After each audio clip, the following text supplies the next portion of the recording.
จากวันที่นั้นจะได้พบกันบ่อยากเพ้อพันคนเดียวแบบนี้ต่อไปแต่ก่อนนี้เฮาสองคนบ่เคยห่างไกลแต่วันนี้เจ้าไปอีกนานเพียงไรจึงจะกลับมารอคอยคนดีอยู่ทางนี้หูว่าเหงาโลกใบนี้แสนเศร้า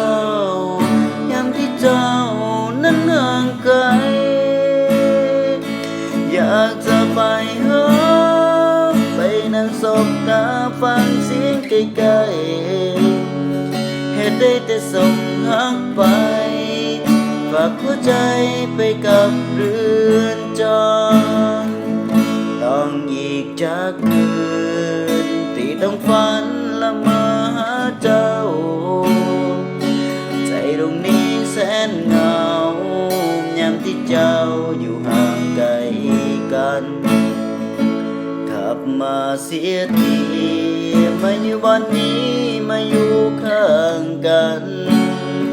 อย่าปล่อยเพ้อแบบนั้นกลับมากันมาอยู่ข้างกาย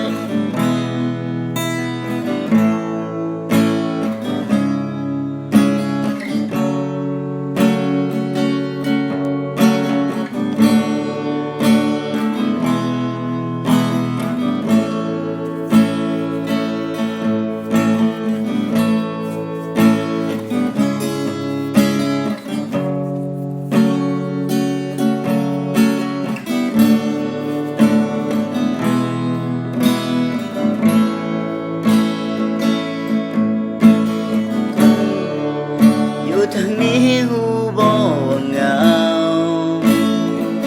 ใจดอกนี้แสนเศร้ายามที่เจ้านั้นห่างไกลอยากจะไปหาไปนั่งสบตาฟังเสียงไกลๆเหตุเลยแต่ส่งหักไป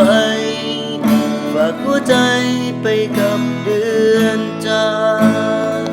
เหตุเลยแต่ส่งหักไปฝากหัวใจ